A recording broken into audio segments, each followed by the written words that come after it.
Bonjour, bienvenue sur le podcast de l'Église évangélique baptiste La Bonne Nouvelle de Dijon. Nous sommes situés aux 5 rues du lycée à Dijon. Vous pouvez trouver des informations sur notre Église sur le site internet www.la-bonne-nouvelle.org. Passez une excellente journée ou soirée. Je voudrais d'abord saluer tout le monde, à ceux que j'ai salués et à ceux que je n'ai pas encore salués. Je vous salue tous. Bonjour. Bonjour. Bon, c'est une grande joie aussi aujourd'hui d'être ici devant vous pour partager le message de ce matin. Le message que j'ai intitulé « S'approcher de Dieu ». S'approcher de Dieu. On va se poser quelques questions. Pourquoi s'approcher de Dieu? Comment s'approcher de Dieu? Et on va voir aussi une bonne nouvelle qui correspond à ce thème de s'approcher de Dieu. Pour nous permettre de penser à ce mot, j'ai pris le texte de Jacques, chapitre 4, verset 8. Il y a beaucoup de versets qui parlent de s'approcher de Dieu, mais j'ai choisi ce verset qui dit « Approchez-vous de Dieu et il s'approchera de vous. » Approchez-vous de Dieu, il s'approchera de vous. C'est Dieu et moi, c'est Dieu et toi. Tu t'approches de Dieu, il s'approche de toi. Le désir de s'approcher de Dieu ne date pas d'hier.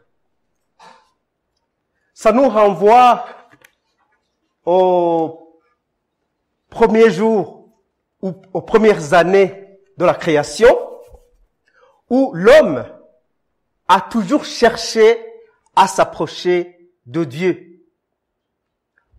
L'exemple qu'on peut prendre, c'est l'exemple des enfants d'Adam et Ève.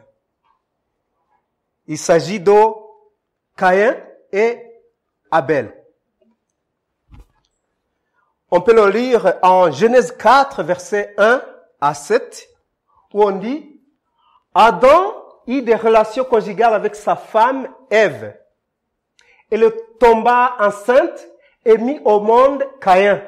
Elle dit « J'ai donné vie à un homme avec l'aide de l'Éternel. » Elle mit encore au monde le frère de Caïn, Abel. Abel fut berger et Caïn fut cultivateur.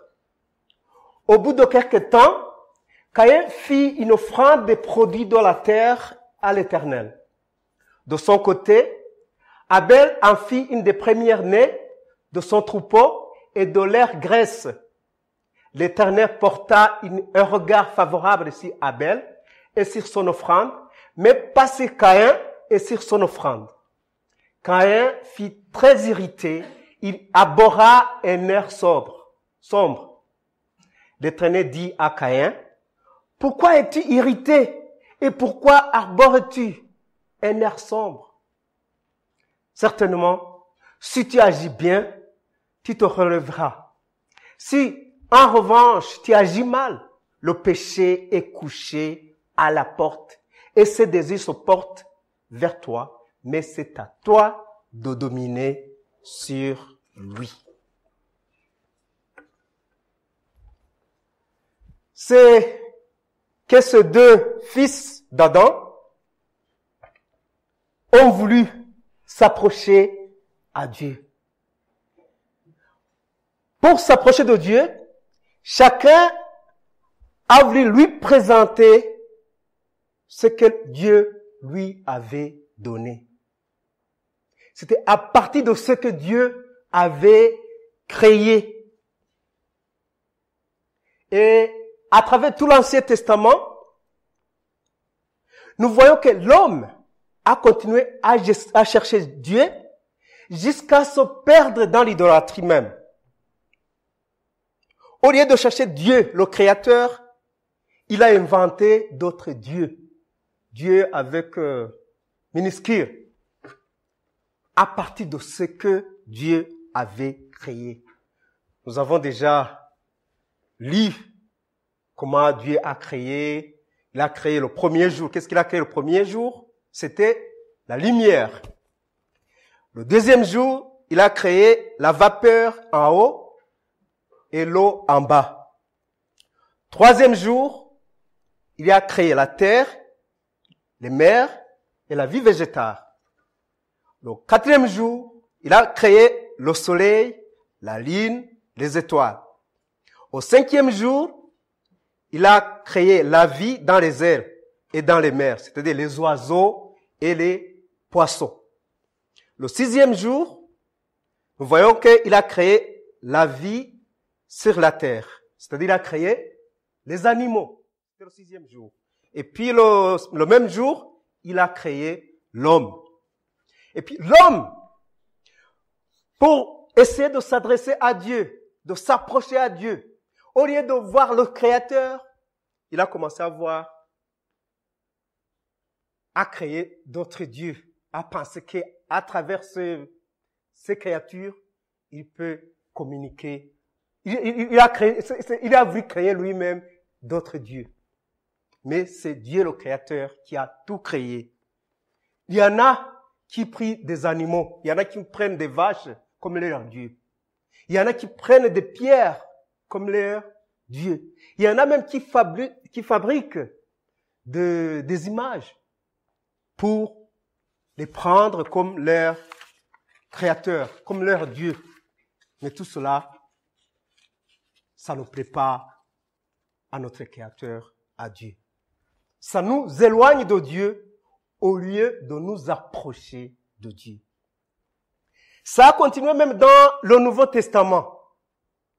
Si nous lisons dans Actes 17, verset 16 jusqu'à 34, pas seulement dans le Nouveau Testament, même jusqu'aujourd'hui. Ce que nous allons voir ici, c'est que ça continue même aujourd'hui. Même maintenant que nous sommes ici. Nous sommes ici, nous réunissons, mais il y en a d'autres qui sont ailleurs.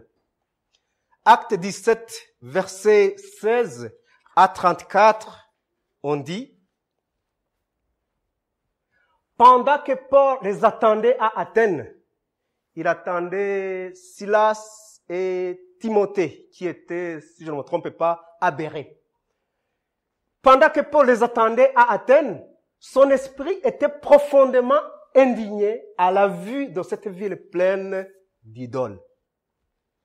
Il s'entretenait donc dans la synagogue avec les Juifs et les non-Juifs qui craignaient Dieu, et chaque jour sur la place publique avec ceux qu'il rencontrait.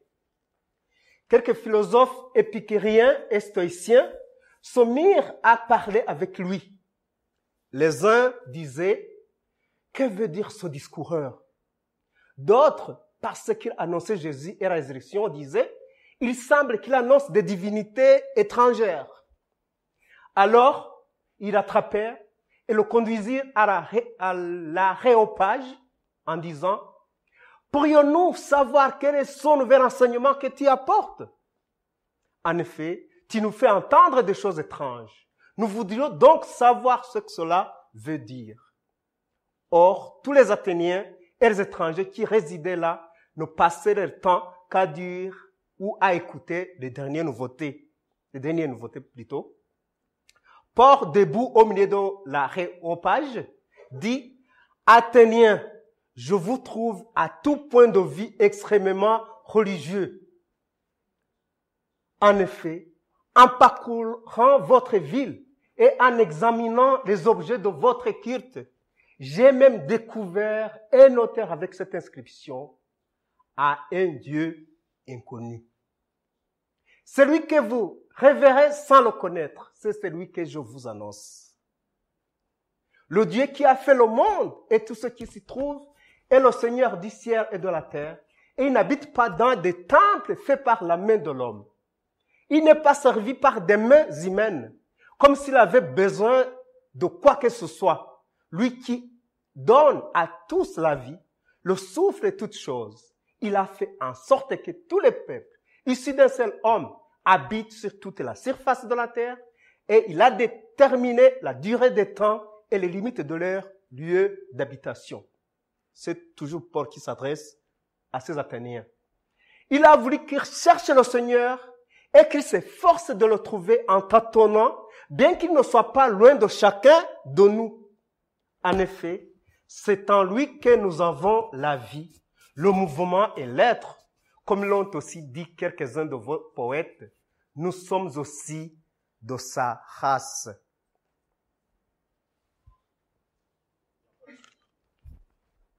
Ainsi donc, puisque nous sommes de la race de Dieu, nous ne devons pas croire que la divinité ressemble à de l'or, à de l'argent ou à de la pierre sculptée par l'art et l'imagination de l'être humain. Sans tenir compte des temps d'ignorance, Dieu annonce maintenant à tous les êtres humains, partout où ils se trouvent, qu'ils doivent changer d'attitude, parce qu'il a fixé un jour où il jugera le monde avec justice par l'homme qu'il a désigné. Il en a donné à tous une preuve certaine en le ressuscitant. Lorsqu'ils entendirent parler de résurrection des morts, les uns se moquèrent et les autres dirent, « Nous t'entendrons là-dessus une autre fois. » Ainsi, Paul se retira du milieu d'eux. Quelques-uns cependant se joignirent à lui et écrire. Parmi eux figurait Denis, l'Aréopagite, une femme du nom de Damaris et d'autres avec eux. Tous ont refusé, sauf Denis et Damaris. Et quelques autres aussi qui ont essayé de suivre Paul. Il leur montrait que Dieu a créé. Ils ont été créés par Dieu. Mais ils ont commencé à inventer d'autres dieux. Il les a montré que parmi eux, il y en a qui connaissaient Dieu. Mais en tâtonnant, ils tâtonnaient. Mais Dieu, comme Dieu s'approche de nous, il leur a montré, il leur a révélé son existence. Ces gens se donnaient extrêmement aux idoles. Paul leur montre le vrai Dieu. Ils accordaient une grande importance aux idées des philosophes. On a parlé des philosophes épicuriens et des stoïciens. Mais, malheureusement, ils ne voulaient pas comprendre. Ils ne voulaient pas comprendre. Ils voulaient suivre ces épicuriens et ces stoïciens. Il n'y a que Denis et Damaris et quelques personnes seulement qui ont accepté. Même aujourd'hui, on parle à une multitude de personnes, mais ce n'est que 2 ou 3 qui acceptent le Seigneur. Ça continue toujours. Qui sont ces épicuriens et ces stoïciens? Les épicuriens, c'est ce que j'ai vu dans les commentaires, ou les disciples d'Épicure, il est de 341 à 270 avant Jésus-Christ. Ces adeptes considéraient que la recherche de la pire vérité au moyen de la raison était vaine. Ils cherchaient plutôt la véritable jouissance que procure l'expérience. Pour les stoïciens, ils étaient disciples de Zénon, qui a vécu dans les années 336, de 336 à 264 avant Jésus-Christ. Leur philosophie se fondait sur la conception d'un homme se suffisant à lui-même, sur une discipline rigoureuse et sur la solidarité du genre humain. Et quand Paul est arrivé à Athènes, il a donné son enseignement et leur montre que malgré leur attachement à la recherche de Dieu, en tâtonnant, Dieu est pourtant proche d'eux et qu'on ne cherche pas Dieu à travers sa créature, les idoles.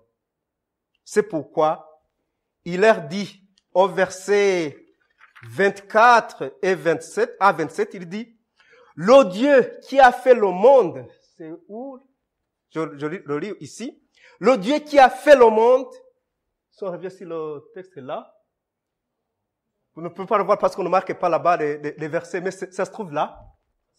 Le Dieu qui a fait le monde et tout ce qui s'y trouve, et le ciel du ciel et de la terre.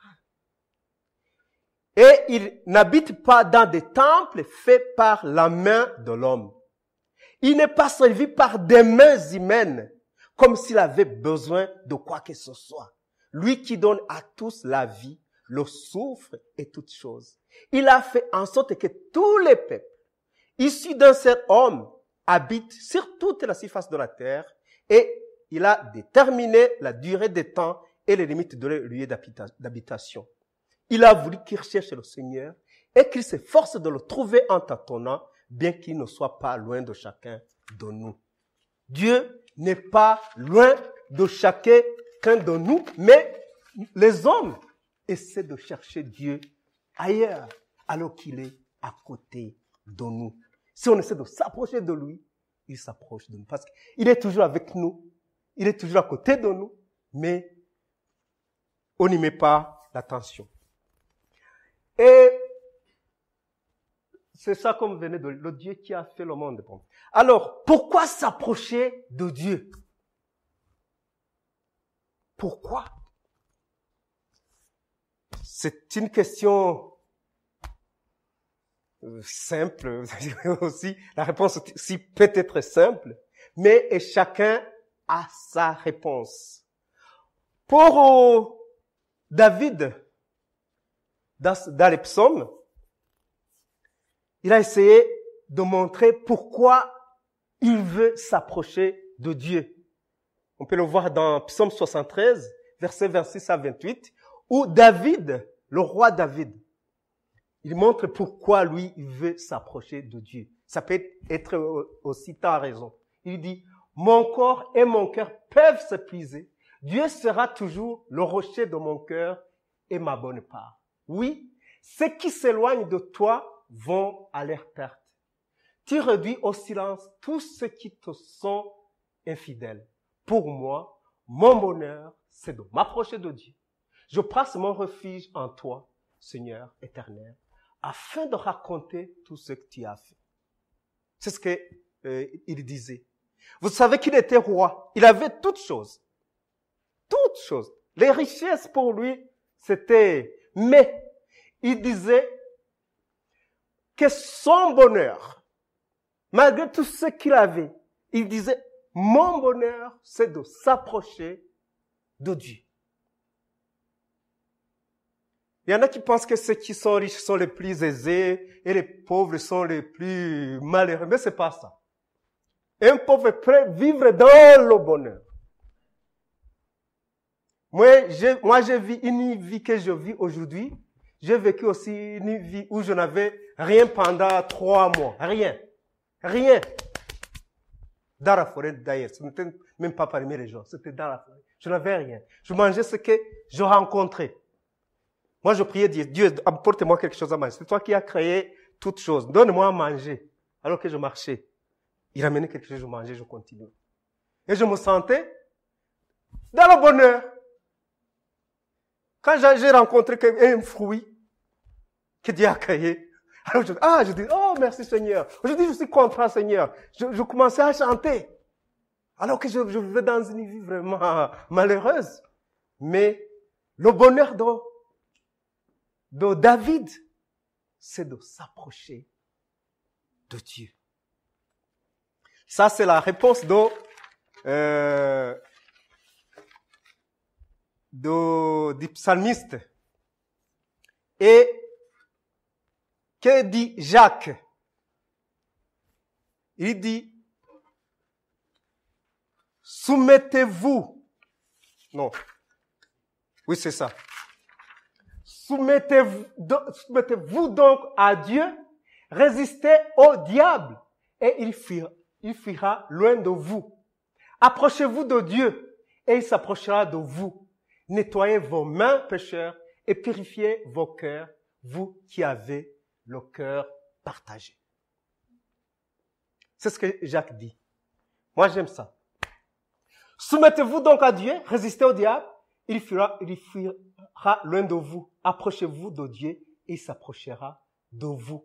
C'est pourquoi nous devons nous approcher de Dieu. C'est parce que si nous faisons un pas pour s'approcher de Dieu, Dieu va aussi nous s'approcher de nous. C'est pourquoi Jacques dit qu'il faut essayer de s'approcher.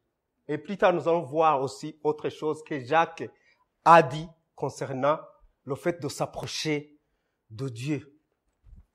Dans 1 Pierre 5, versets 8 à 9, il a dit ceci.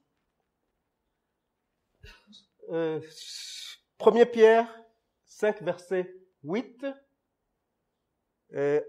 à 9, où on dit « Soyez sobres ». Vous en avez là? Oui. « Soyez sobres, restez vigilants. Votre adversaire, le diable, rôde comme un lion rugissant, cherchant qui dévorer. Résistez-lui avec une foi inébranlable, sachant que les mêmes souffrances sont imposées à vos frères et sœurs dans le monde. » Il y a le diable qui veut s'approcher de nous aussi. Il y a Dieu, approchez-vous de Dieu. Mais il y a aussi le diable qui veut s'approcher de nous, mais pour ne pas nous faire du bien. Il rôde autour de nous pour chercher qui dévorer. C'est pas pour du bien. C'est pourquoi, pour nous écarter du diable, il faut s'approcher de Dieu. En Dieu, il y a une protection contre le diable, contre les tentations de Satan, contre les malheurs causés par Satan. Et comment s'approcher de Dieu? C'était l'autre question qu'on s'est posée. Comment? Chacun aussi a sa façon de s'approcher de Dieu. Mais ici, on parle de s'approcher de Dieu. C'est une façon que nous faisons presque tous les jours. Par la prière. On peut s'approcher de Dieu par la prière. Ça, c'est connu. Jérémie 33, verset 3. Invoquez-moi. C'est pas la prière. Invoquez-moi et je te répondrai. Invoque-moi et je te répondrai. Je te révélerai de grandes choses et des choses secrètes que tu ne connais pas. Puisque tu as appelé Dieu, tu as voulu s'approcher de lui, il vient, il entre. Il va faire même ce que tu ne connaissais pas avant, parce que tu l'as appelé. Tu as voulu s'approcher de lui. Il va faire de grandes choses, des choses que même tu ne connais pas. Il donne des réponses, des réponses qui sont très, très, très satisfaisantes, de façon que toi-même, tu n'en avais pas l'idée. C'est des réponses ici. Comment s'approcher de Dieu? Il y a l'Épître aux Hébreux qui nous donne aussi comment. Là, c'est par la prière. Mais en hébreu, on parle aussi de la foi. On dit, or. D'abord, on s'est approché à Dieu par la prière. Mais, or, sans la foi, il est impossible de lui être agréable. Car celui qui s'approche de Dieu doit croire qu'il existe et qu'il récompense ceux qui le cherchent. Pas seulement prier, pas prier pour prier. Il faut prier avec foi. Dans les textes que nous avons lus avant concernant les enfants d'Adam et Ève, il y a Caïn et Abel. Il a accepté l'offrande d'Abel. Vous pensez que c'est pourquoi? Est-ce que c'est parce que c'était de la viande? Est-ce que pour l'autre c'était du blé? C'est parce que c'était à cause de la foi. C'était à cause de la foi. Vous pouvez aller à deux, vous priez. Il y a l'autre prie aussi, mais il faut prier avec foi. Prier avec foi, mais il y a autre chose aussi qui répond à comment. C'est Ésaïe nous donne la réponse aussi. Ésaïe 29, verset 13. on en a parlé ici. Le Seigneur dit, son peuple s'approche de moi. Il m'honore dans la bouche et des lèvres, mais son cœur est éloigné de moi. Et la crainte qu'il a de moi n'est qu'un commandement humain, une leçon apprise. C'est qu'il faut prier, il faut s'approcher de Dieu avec sincérité. On a parlé de la sincérité je pense que c'est dans ma prédication précédente. Il faut prier, il faut s'approcher de Dieu avec sincérité. Ce peuple s'approche de moi, il m'honore dans la bouche et des lèvres, mais son cœur est éloigné de moi. Et la crainte qu'il a de moi n'est qu'un commandement humain, une leçon apprise. Il y a aussi un autre moyen de s'approcher de Dieu. Et on a parlé de l'offrande, avec Ken, on a parlé de l'offrande, on a parlé de l'argent dans l'église. Ici, il y a je pense qu'on a lu ce passage avec Ken, le passage de Malachie 3, versets 7 à 10.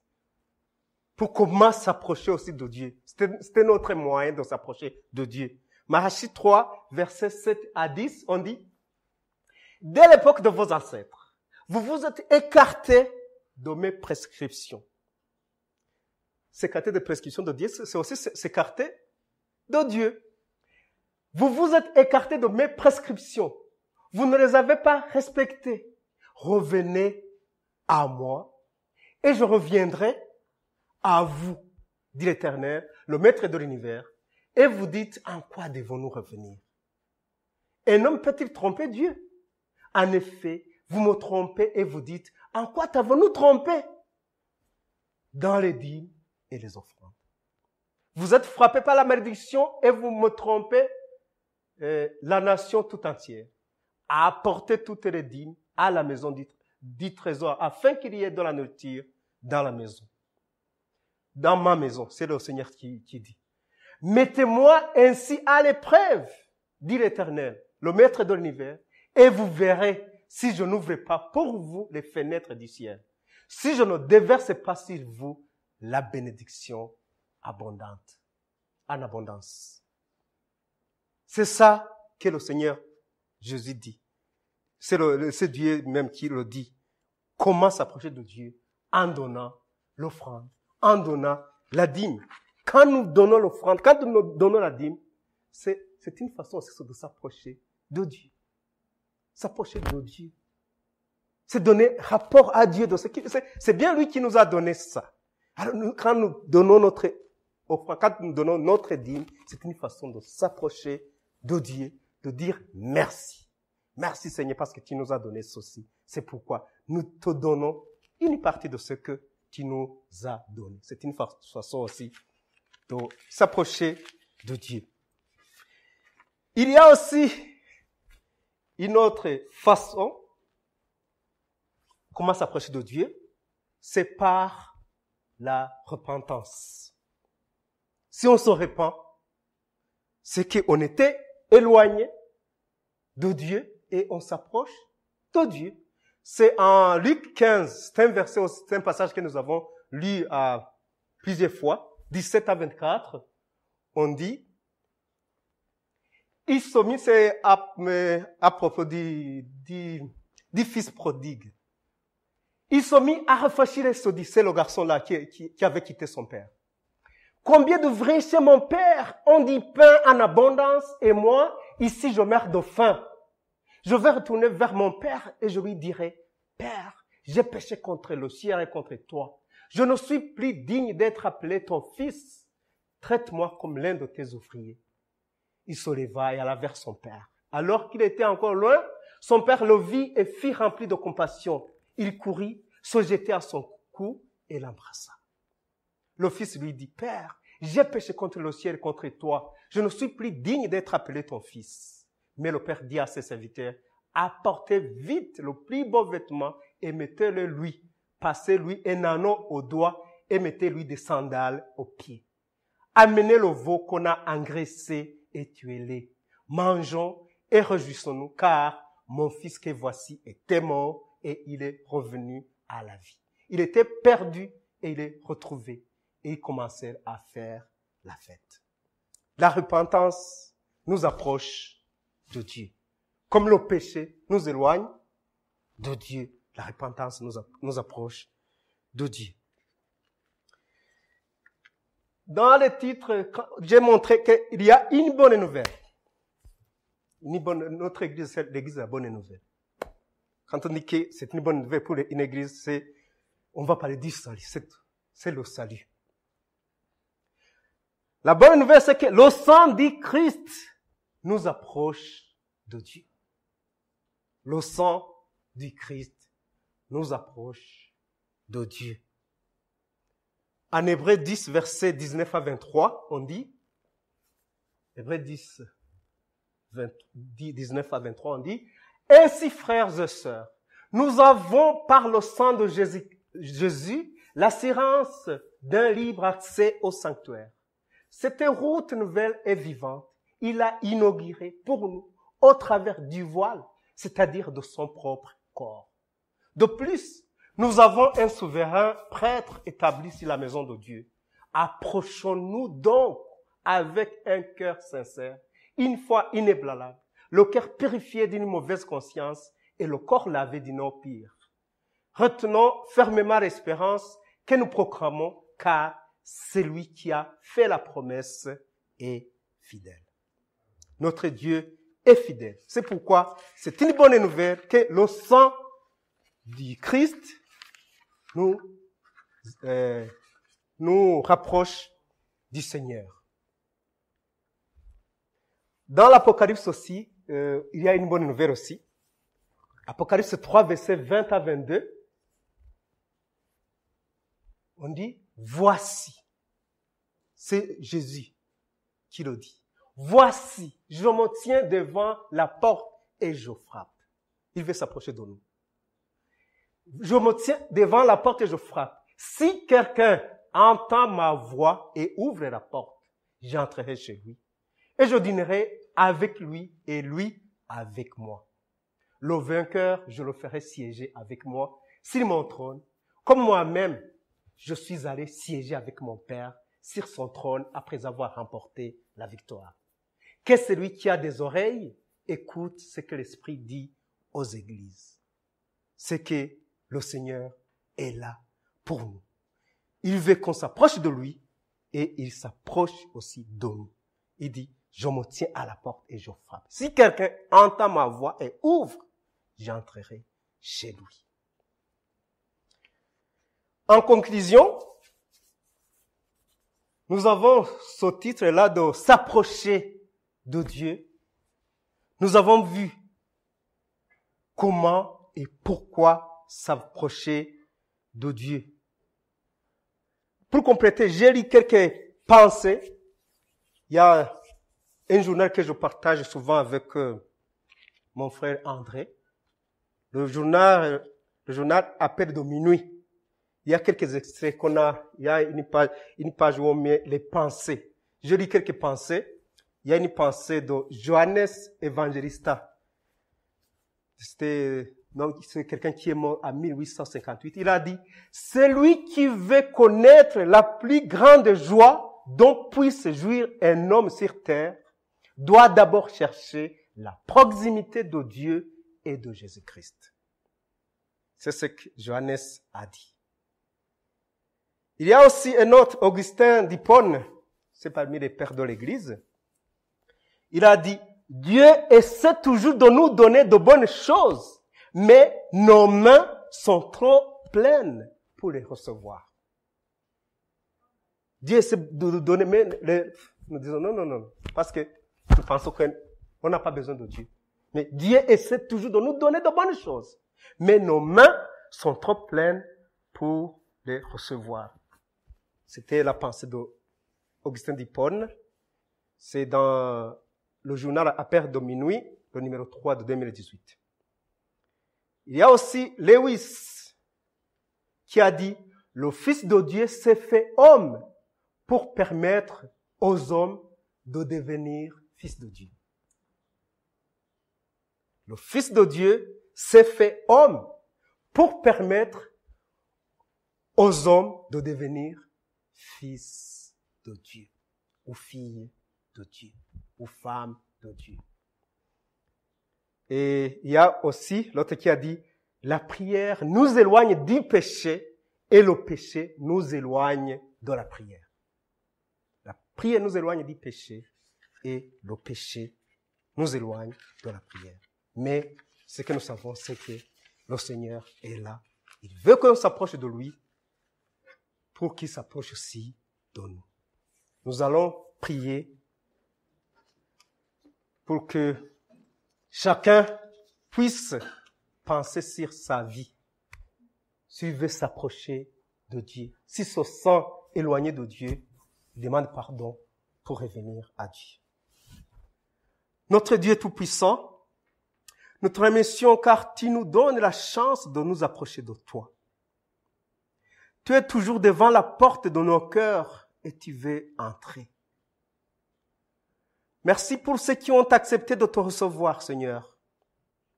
Nous prions pour ceux qui n'ont pas encore pris leur décision. Nous t'invitons dans nos pensées, dans nos paroles, dans nos actions et dans nos projets. Sois le maître de toute notre vie. Au nom de ton Fils Jésus-Christ, nous te prions. Amen. Que le Seigneur vous bénisse.